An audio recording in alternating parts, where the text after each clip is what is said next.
कृष्णाय वासुदेवाय हरये परमात्मने प्रणतः क्लेशनाशाय गोविंदाय नमो नमः। श्री मद्भागवत गीता के अनुसार भगवान श्री कृष्ण अर्जुन को बता रहे हैं, समझा रहे हैं कि जब मनुष्य का अंत समय आता है तब वह क्या क्या स्मरण करता है और क्या क्या देखता है। तो श्रीमद् भागवत गीता के अनुसार आज हम यह ज्ञात करेंगे। गीता साक्षात भगवान श्री कृष्ण की अमृतमयी वाणी है, जिसको श्रवण करने मात्र से ही व्यक्ति को मोक्ष प्राप्त हो जाता है। जो पुरुष अंत काल में भी मुझको ही स्मरण करता है, मुझको भी स्मरण करता हुआ शरीर को त्याग कर जाता है, वह मेरे साक्षात स्वरूप को प्राप्त होता है। इसीलिए कहते हैं अंत समय में भगवान का ध्यान करना अत्यंत आवश्यक है। इसमें कुछ भी संशय नहीं है। यहाँ अंतकाले इस पद के साथ चा के प्रयोग का क्या अभिप्राय है। यहाँ चा अव्यय अपील के अर्थ में प्रयुक्त हुआ है। इससे अंतकाल का विशेष महत्व प्रकट किया गया है। अतः भगवान के कहने का यहाँ यह भाव है कि जो सदा सर्वदा मेरा अनन्य चिंतन करते हैं उनकी तो बात ही क्या है। जो इस मनुष्य जन्म के अंतिम क्षण तक भी मेरा चिंतन करते हुए शरीर त्याग कर जाते हैं, उनको भी मेरी प्राप्ति हो जाती है। माम पद शब्द किसका वाचक है? जिस समग्र रूप के वर्णन की भगवान ने 7वें अध्याय के प्रथम श्लोक में प्रतिज्ञा की थी, जिसका वर्णन 7वें अध्याय के 30वें श्लोक में किया है। माम पद यहाँ उसी समग्र का वाचक है।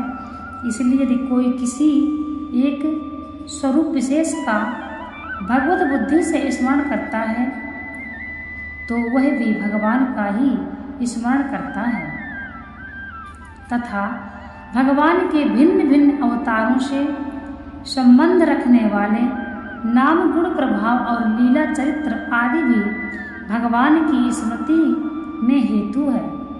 अतः उनको याद करने से साथ साथ भगवान की स्मृति भी अपने आप हो जाती है।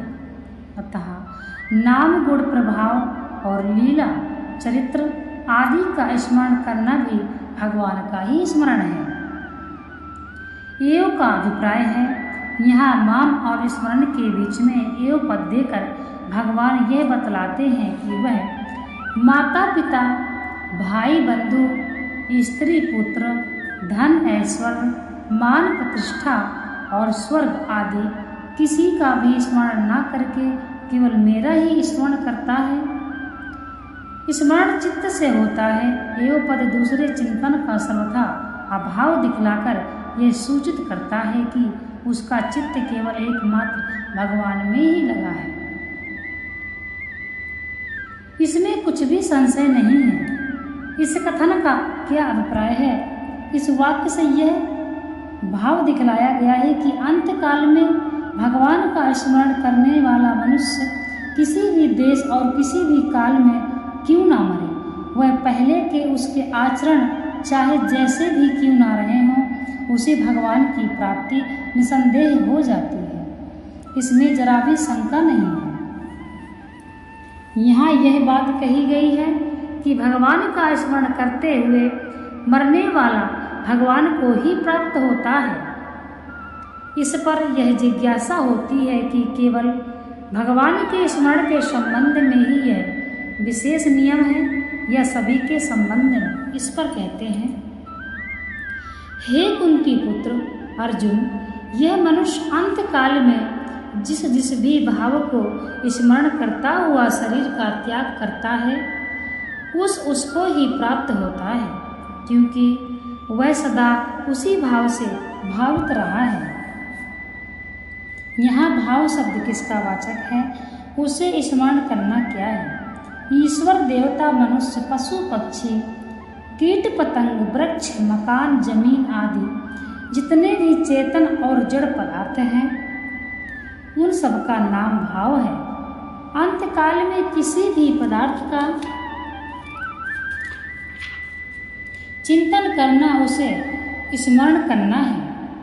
अंतकाल किस समय का वाचक है, जिस अंतिम क्षण में इस स्थूल देह से प्राण, इंद्रिय, मन और बुद्धि सहित जीवात्मा का वियोग होता है, उस क्षण को अंतकाल कहते हैं। 13वें अध्याय के 21वें श्लोक में तथा 14वें अध्याय के 14वें, 15वें और 18वें श्लोकों में भगवान सत्व, रज, तम इन तीनों गुणों को अच्छी बुरी योनियों की प्राप्ति में हेतु बतलाया है और यहाँ अंतकाल के स्मरण को कारण माना गया है। यह क्या बात है? मनुष्य जो कुछ भी कर्म करता है वह संस्कार रूप से उसके अंतःकरण में अंकित हो जाता है। इसी प्रकार के असंख्य कर्म संस्कार अंतःकरण में भरे रहते हैं। इन संस्कारों के अनुसार ही जिस समय जैसा सहकारी निमित्त मिल जाता है वैसे ही वृत्ति और स्मृति होती है। जब सात्विक कर्मों के अधिकार से सात्विक संस्कार बढ़ जाते हैं उसी समय मनुष्य सत्व गुण प्रधान हो जाता है और उसी के अनुसार स्मृति भी सात्विक हो जाती है। इसी प्रकार राजस तामस कर्मों की अधिकता से राजस तामस संस्कारों के बढ़ने पर वह रजोगुण या तमोगुण प्रधान हो जाता है और उसके अनुसार स्मृति होती है। इस तरह कर्म गुण और स्मृति तीनों की एकता होने के कारण इसमें से किसी को भी भावी योनि की प्राप्ति में हेतु बतलाया जाए तो कोई दोष नहीं है, क्योंकि वस्तुतः बात एक ही है। अंत समय में देव, मनुष्य, पशु, वृक्ष आदि जीव पदार्थों का स्मरण करते हुए मरने वाला उन योनियों को प्राप्त हो जाता है। यह बात तो ठीक है, किंतु जो मनुष्य जमीन, मकान आदि निर्जीव जड़ पदार्थों का चिंतन करता हुआ मरता है वह उनको कैसे प्राप्त होता है।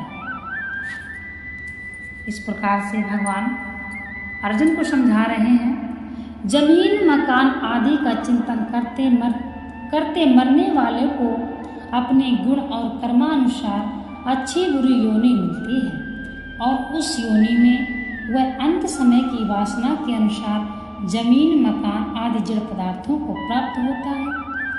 अभिप्राय यह है कि जिस योनि में जन्मेगा उसी योनि में उन स्मरण किए हुए जमीन, मकान आदि से उसका संबंध हो जाएगा। जैसे मकान का मालिक मकान को अपना समझता है वैसे ही उसमें घोंसला बनाकर रहने वाले पक्षी और बिल बनाकर रहने वाले चूहे और चींटी आदि जीव भी उसे अपना ही समझते हैं। अतः यह समझना चाहिए कि प्रत्येक योनि में प्रत्येक जड़ वस्तु की प्राप्ति प्रकार अंतर से हो सकती है।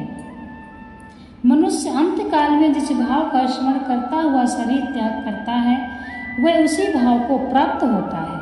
यह सिद्धांत ठीक है, परंतु अंतकाल में जिस भाव का स्मरण किया होता है वह बल बतलाने के लिए ही भगवान सदा ये कहते हैं, अर्थात अंतकाल में प्रायः उसी भाव का स्मरण होता है जिस भाव से चित्त सदा भावित होता है। जैसे वैद्य लोग किसी औषधि में बार बार किसी रस की भावना दे देकर उसको उस रस से भावित कर लेते हैं, वैसे ही पूर्व संस्कार, संग, वातावरण, आसक्ति, कामना, भय और अध्ययन आदि के प्रभाव से मनुष्य जिस भय भाव का बार बार चिंतन करता है वह उसी से भावित हो जाता है। सदा शब्द से भगवान ने निरंतर का निर्देश है।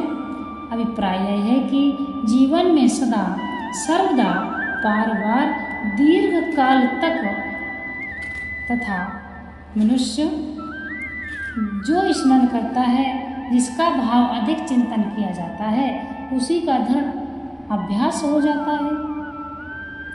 यह दृढ़ अभ्यास ही सदा भावित होना और यह नियम की एक जिस भाव का दृढ़ अभ्यास होता है, उसी भाव का अंतकाल में प्रायः अनायास ही स्मरण हो जाता है।